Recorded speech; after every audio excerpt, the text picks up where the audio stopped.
Hi, Samantha. Hi. So obviously you've come on the podcast. Do you want to start by just telling a little bit about your story? Yes, of course. Hello. My name is Sonja Zipser. I'm from Germany. I'm living near Stuttgart with my three daughters. I'm a single mom, a healer, a coach, and a podcaster as well. My background is that I had breast cancer in 2015. I had a second diagnosis in 2017. And yeah, this was the start for me to change my life because my husband left me at that time and my mom died. So a lot happened in 2017, and it was a chance for me to create a new life. A new version of Yes, yourself. So did you and your husband separate whilst you were going through cancer treatment? yes. Okay. So that was like double blow kind of toughness. Yes, absolutely. It was a shock because I didn't expect that he would leave me, but looking back, it was the best thing that could happen to me because, as I said, it was the start that I started changing myself, and I went through chemotherapy at that time, but I hadn't thought about other options that I could use and receive.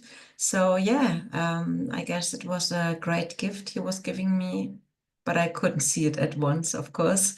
But yeah, So do you think that was the trigger for you to change your life, or the cancer was the trigger, or was it just a combination of, oh, what is going I on? think it was a combination. It was a combination. And yeah, we always have to hit rock bottom to to make a change. Yeah. Life showed me in 2015 that I had to change something with my first cancer diagnosis. I didn't do. Okay. So yeah, I got a second chance with my second diagnosis, my husband leaving, my mom dying. Because my husband left on a Sunday, and the next morning my mom died unexpectedly. So she would have Wow. been a great help for me, but now she was gone as well. So yeah, I really hit rock bottom, So you and just had it. to do everything just by yourself. Pardon? So you had to just, you literally do everything by yourself. Yes, and I had to ask for help. What was nothing I did very often or I didn't like to do, but I had to ask. Yeah, I got in touch with health insurance, and they sent me a woman who helped me here in the household. And yeah, and she was that angel who asked me, "Are you open for other treatments?" And I said, "Yes, of course, because I want to live. I want to see my kids growing up." And years later, when people still asked me, "How are you doing?" and "What's going on?" I said, "Everything's fine." And yeah, of course, I want to live.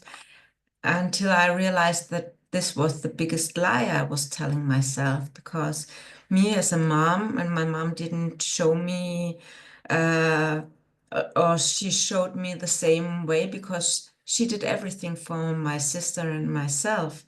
And that's what I was doing as well. I was living for my kids and for my husband. Now I only had the kids, and I said, okay, of course, I want to live to see my kids growing up, until I realized that I should want to live for myself. And that was the moment, I can't remember which year it was, that I realized that I didn't have a vision for myself. I had no idea what I really love to do, what I like in life, what do I want to achieve in life? There was nothing. I had completely lost myself. And I think that is a problem for a lot of people, not just parents, just Yeah. people go about their everyday life, Yeah. just keep chugging along and not really thinking, actually, is this leading me towards what I actually want, and what do I want? Yeah.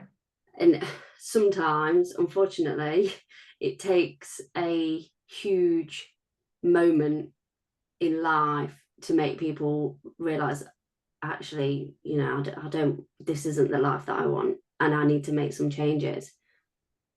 Yeah, and often do we see that we don't like the life and we don't change anything. It's funny because this week I spoke to a neighbor and I didn't know that she changed her job last year, but she told me, you know, I was so unhappy with my job and now it's at something completely different and I'm really more happy. And my old colleagues still ask me, do you want to come back? And I say no. But at the beginning, I didn't tell anybody that I changed my job because I was afraid they would talk me out of that. Yeah, And I get that's that. that's crazy that we um, always want to keep people in a place they are in, and that we are afraid of changes. Yeah. When I left my job, because I used to be a probation officer, and when I left, I handed in my notice and I didn't actually tell anyone about it. And it was only when it had gone like past a certain point that I couldn't take it back, that I was then going around and telling people, because I knew that people would try and talk me out of it. Mm. And you know, it did happen. People did say, well, how are you going to survive and what are you going to do? And people often laugh, and you will understand this, but my response is always, the universe will show me what I need to do and it will take me along the path that I need to be on. Yeah. A lot of people don't get that and think that you're a little bit insane, but it's fine. Yeah. And sometimes it takes a bit until the universe shows you where you have to go.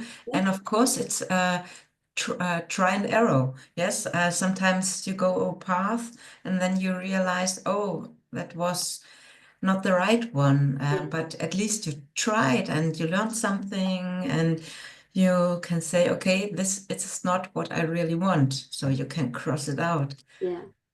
So what were the first steps when you started to heal yourself? And I know obviously you do a lot of work around the breast cancer, but I'm assuming because of all of the other trauma that you went through, you would have had to heal your mind as well. What were the Yes. first things you did?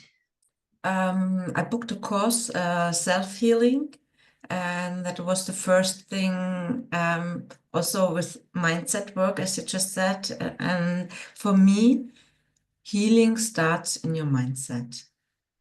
The belief that it is possible that you yourself, you can have an impact on your health. It's not always on the doctors. They are a great help. Sometimes they are needed, but a lot can be changed between your ears. Yeah. And yeah, we are quick in throwing in some pills, but most of the time we don't need them. Yeah. And yeah, every day I study a bit, reading, listening to something, and I started doing this in 2021 with COVID. For me, it was also a great gift this period because so many people went online, so many offers are online. So you have so many, really a lot of possibilities. So you find everything online or on YouTube or all the different channels. So whatever you're looking for, you find a solution. And as you said, the universe will guide me and will show me, yes, that's with everything. Ask a question, and at some time you will get the answer, because the answer is already in you. Yeah. Because when you ask a question, you can be sure of already knowing the answer. Sometimes it takes a bit that you will understand it and that the answer will be revealed to you. So yeah, as I said, I had my first diagnosis in 2015, and I always said I do everything. I will do everything. I had chemotherapy, and I said I will do everything because I want my old life back. So to explain, I had a goal at that moment. I wanted my old life back, and it showed me how important it is to have a goal. That's what I learned in all the workshops and courses I booked with my mentors, and it showed me how important it is to have a goal. That was for me wanting my old life back. So I always had that vision. I do everything. I take all steps. I will go through everything what they asked me to do, and then I have my old life back. So that's with every vision you have, with every goal you have, you need that goal, and then you have to take the steps to do what is needed. So I did that. I had my old life back.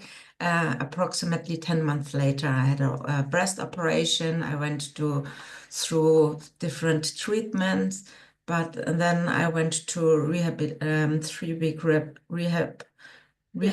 Rehabilitation. Yeah.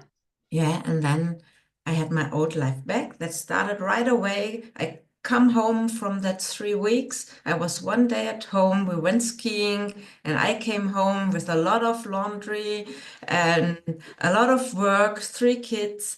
2 of my kids had, I don't know how you call the little animals when you have in your hair. All Oh, head lice.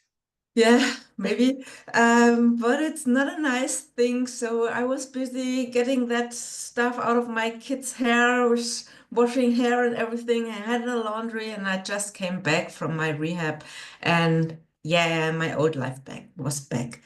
So I had a few months living my old life, going back to work again, and then in December I got my second diagnosis. I had pain in my stomach area, and I thought it might be something with my uterus or something like that, from breast cancer. And so I was really afraid. And then they said, there is nothing, because I went through a test, but we found something in your liver and in your spine.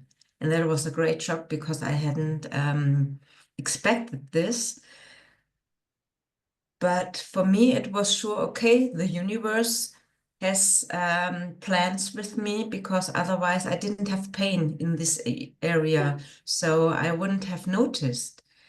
And I said to myself, okay, this was found out by chance. So the universe has something, it has still plans for me. So if the treatment from last year wasn't successful, then I need a change. So I changed the clinic. So yes, it was only later that I realized that I had to change inside myself, like mindset, doing the things I'm doing. But I started changing, doing things differently. And that's for me what I still learned later from all the personal development, mindset changes. And so that we have, if something doesn't work out, you have to make changes, try something else, go another path, look from a different angle. And yes, all this. So before I got a coach and went into different programs, I intuitively already did the right things. So Having a did your goal, a goal, vision. did it change? Your goal changed. So after the second diagnosis, did your goal change? Did you still say, I want my old life back? Or did you say, actually, I need to throw that out of the window and I need to start a new goal? Well, at the beginning, I just wanted to survive fighting the cancer, and then suddenly it was so in January I had that in January 2017 I had the second diagnosis. In May, my husband left me, so it was not a lot of time between that, and my mom died. So I was busy struggling with myself. I didn't have a goal at that time. And when my husband left, I was just in surviving modus Yeah. and telling, yes, of course, I want to live. I convinced myself because I wanted to see my kids growing up, having a family as well. And then there was that moment that was like how do you say, a thunder, Yeah. a lightning that hit me. Wow, it's not the kids I should live to, but for myself. And that was when I realized I had no goal for myself. So I um, I had coaches on my side, help me figuring out what I really want. But I was already in a deep depression that it took me quite some time, a few months, more than a year, I would say, to figure out what I really want in life. But I think there'll be a lot of people listening that they may not have had diagnoses, but they will be able to completely relate to the fact that you were just trying to survive. There's so many people out there, whatever problems that they've got, they are literally just trying to survive and just kind of in the chaos of it all. And it's so nice to see that it doesn't have to be instant. It doesn't have to be, oh, this is my moment. It can be a gradual, actually, I need to work on myself and maybe get some guidance. I have a coach as well. I've had many coaches over the years. And I think having somebody else there, even if it's just a friend, that can just kind of guide you in a direction if you don't know what to do. Yes, someone who offers you some possibilities, because when you are in the deep depression and you're struggling, everything's black. You don't, everything is bad, and you can't get out of bed. Maybe I didn't have that problem, but yeah, you're not happy, and there's nothing that really cheers you up. So you need somebody who helps you get out of that and suggesting, come on, let's go for a dance, let's go to the cinema, let's do this or that, let's go for a walk in nature. That's so important. I always had a friend who went with me for a walk. I think it's interesting what you said about COVID and about how that actually helped you because everything kind of went online. Because I hear a lot, and a lot of people that I work with, COVID was the opposite for them. So everything went online, but now work is at home. They don't socialize with real people unless it's on a computer screen. And they really struggle with kind of just that social aspect of life. Because a couple of my clients, they started working from home with COVID, and then it never ended. Like they never went back to the office. Offices started selling or not re-renting the space, and they're just online. And I try and say to people, well, even if you can just start connecting with people online to just build that confidence up that people are actually nice regardless of kind of what you read everywhere. If you meet the right people, Yeah. And it may take a couple of tries to meet the right people, but if you meet them, they are nice and they will lift you up. Yeah. And that will then give you the confidence to then be able to go and meet people in person, because you know that people are not actually evil. Yeah, and actually, we have to take responsibility of our own life. So if you are forced to work at home now, then you have to search something in your private life that gets you out of home. Yeah. So it's easy to point on with your finger on the office, the government, or other people and saying and blaming them that you're now not feeling good because you have to work at home. But it's your own responsibility. You have the possibility to change your job, and you have the possibility to find friends and go there. So last week I was I took a course here in the next town. It was for a dancing lesson. I go out dancing as well Wow. every week. And so I'm a lot of online, having friends all over the world now. It's a possibility now to talk to you and to reach so many people all over the world. But I also socialize by going dancing, taking dance lessons. And this morning I was walking 1 hour outside on the field with a friend. I met her at 8 o'clock. So it's on me to So make that change for me and find out what could I do.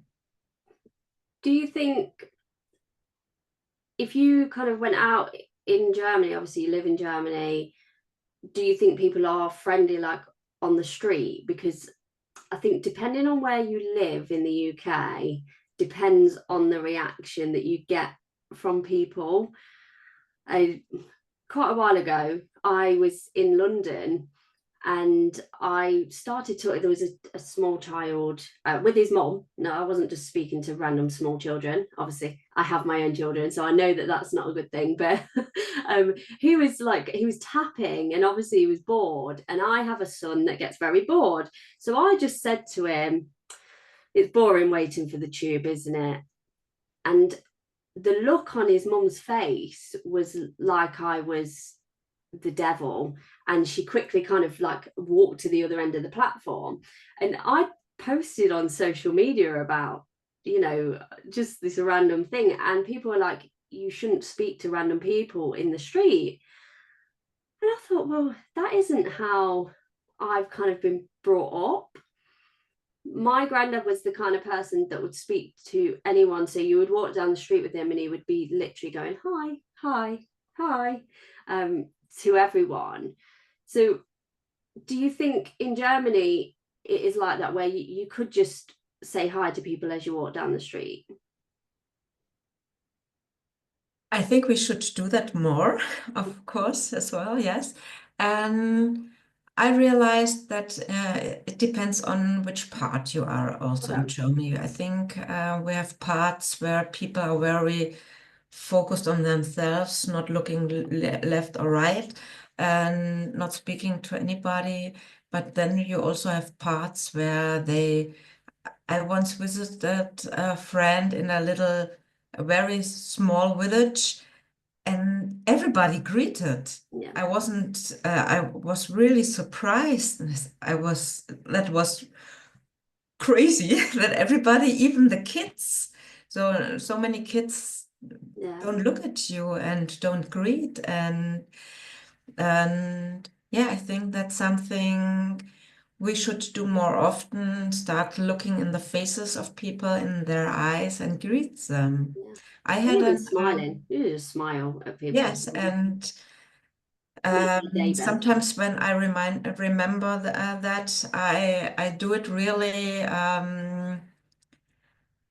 I remind myself going out, or when I go out, that I will laugh and smile at every person. And I have a story when I went back after my second diagnosis, when I went back to the office again, my little office room was occupied. So I had to sit in a big, I don't know how you call it in English, a big office where a Okay. lot of Yeah. people are sitting in, and I didn't like it. So my boss told me, you could probably sit in with someone else in another room. And then one morning I was sitting there, and our CEO came along, and I said, "Good morning." And I smiled at him, and he stopped by and said, "Oh, yeah, hi, good morning." And he was so friendly. And he said, did you already choose whether you want to sit there or you want to stay here? He wouldn't have stopped by if I would have said, "Good morning." Yeah. So it's always on us. How do we? And though with that woman, that mom, I guess she has a problem because, as you described it, so it's not your fault. Yeah. It's not also not her fault. I think it's something, yeah, maybe she has experienced something bad, or she was somewhere weird. You don't know what's going on in other people's heads. No. So we don't know anything about them, how they were brought up, what experiences they made. And yeah, and COVID also made something with a lot of people. Yeah.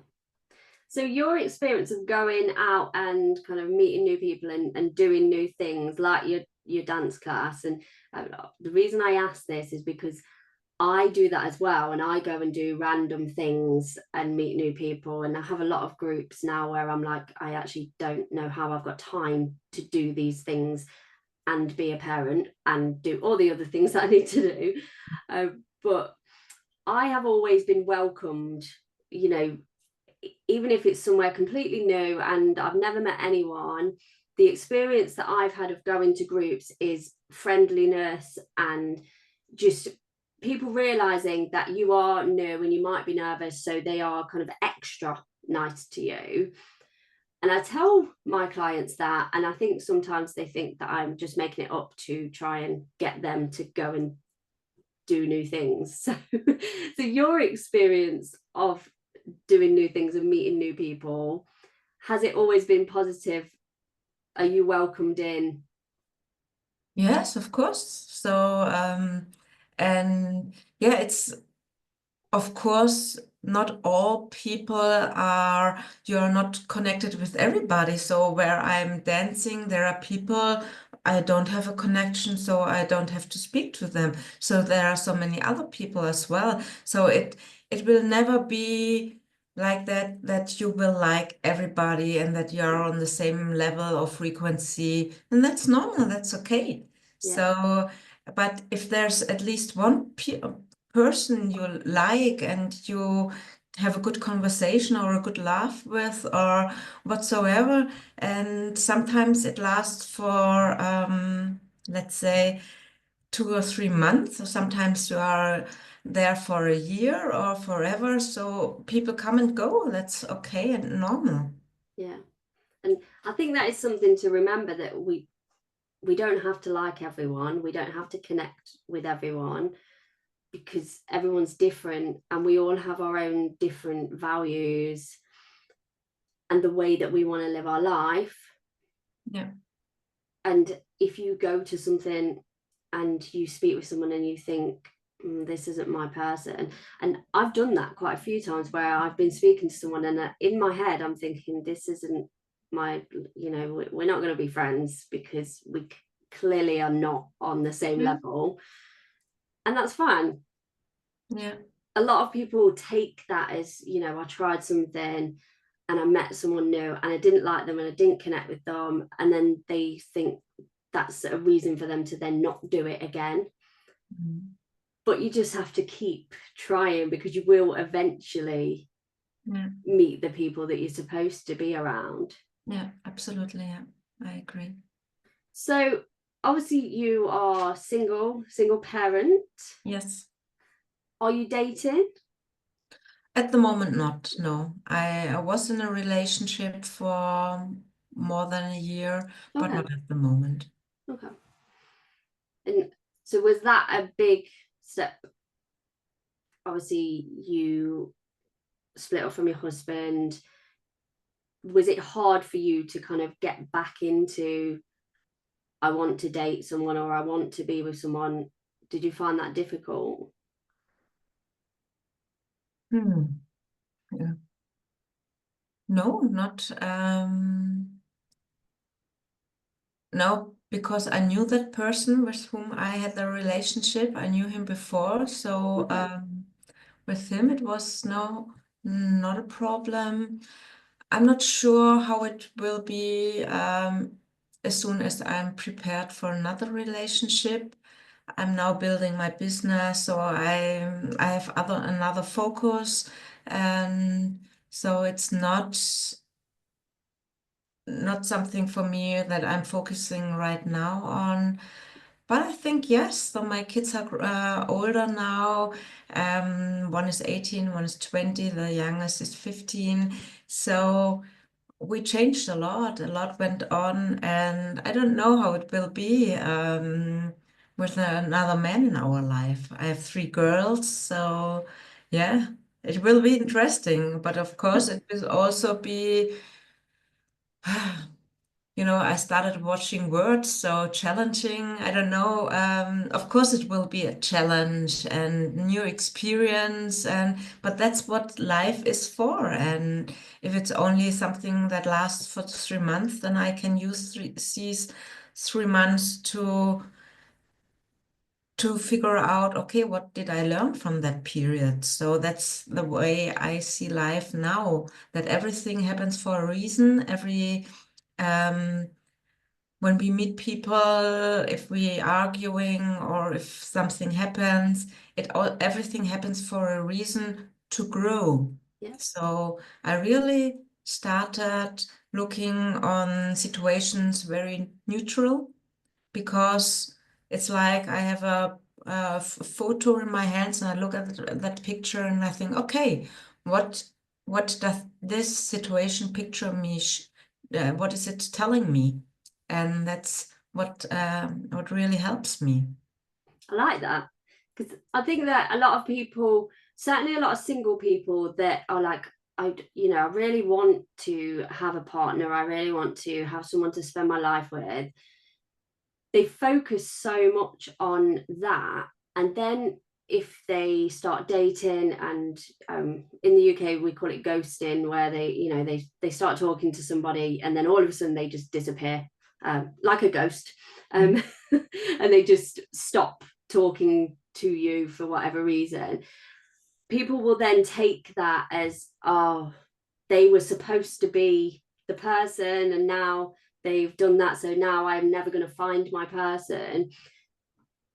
And I think your perspective of that is wonderful, that if someone comes into your life and they're there for 2 weeks and then they just disappear and they stop speaking to you, you can learn something from that, even if it's just learning, I'm never going to treat another human that way because it made me feel really bad.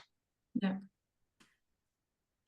And if we stop putting so much pressure on ourselves to, oh, I need to hit this, I need to be here by this age, then great things actually start happening. absolutely. Yeah. And I was someone who really put a lot of pressure on myself as well.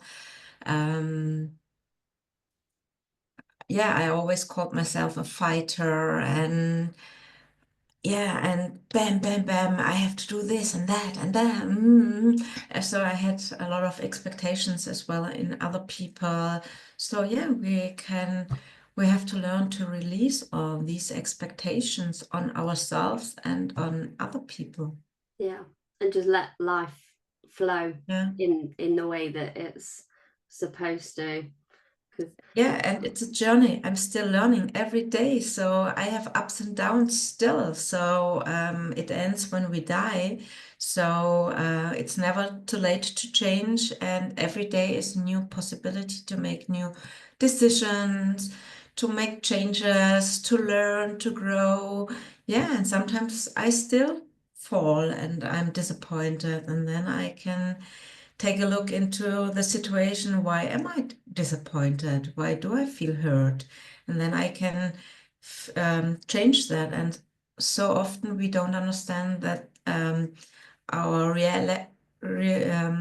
reactions from today, they are related to something we experienced in our childhood, for example, or even something older from our ancestors. And that's what is spooky to so many other people.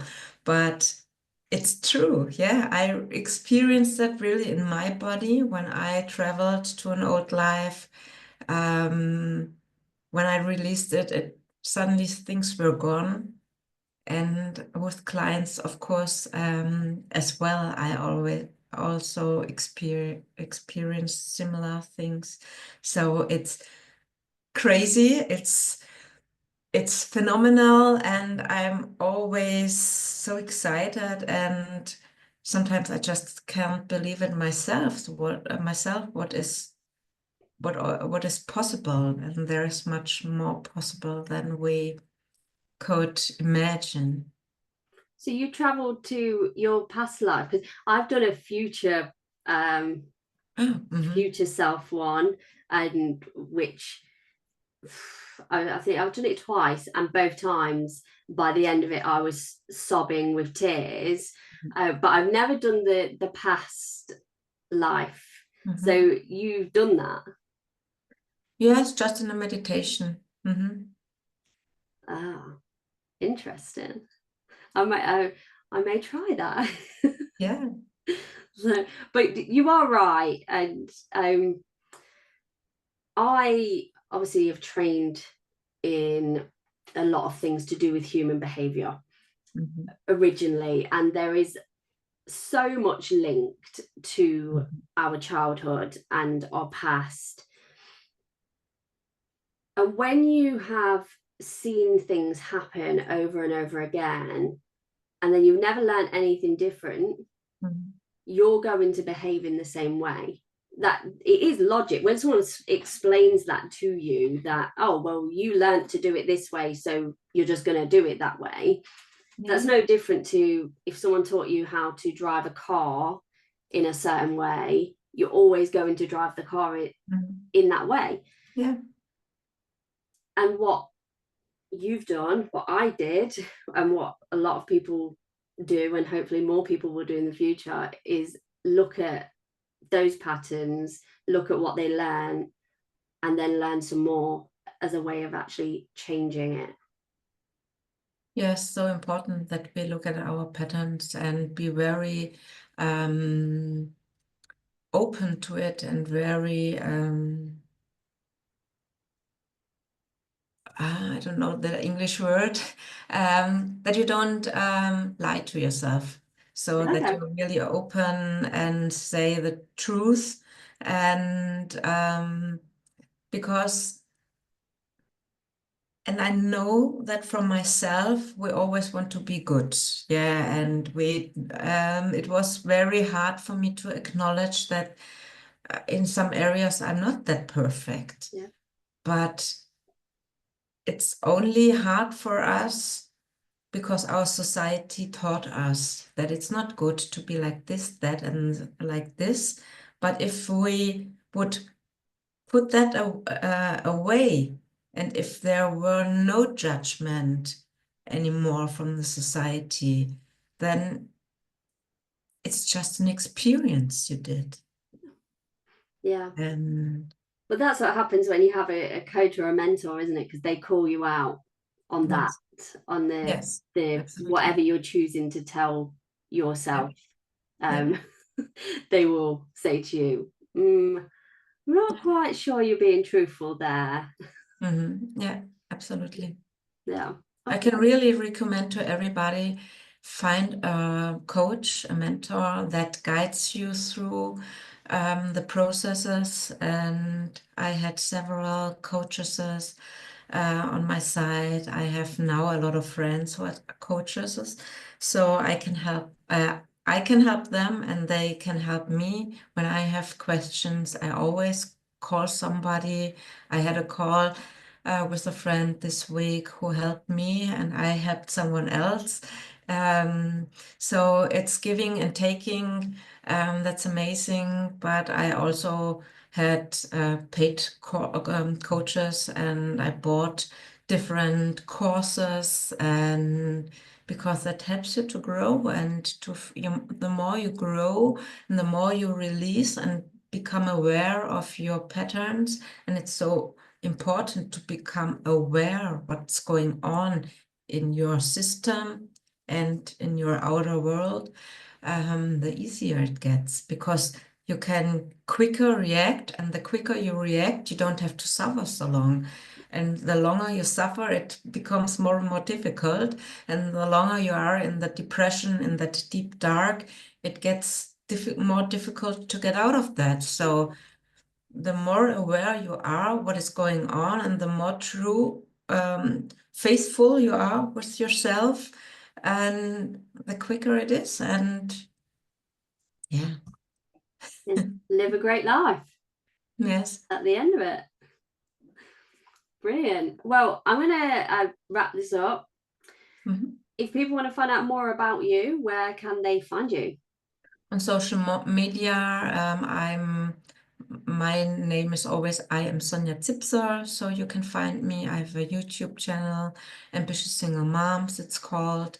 And yeah, I have a website with my name. Okay. So I'll put it all in the show notes anyway. Who wants to change will find me, and if we resonate with each other, then I will be glad to help you. Brilliant. Wow, thank you.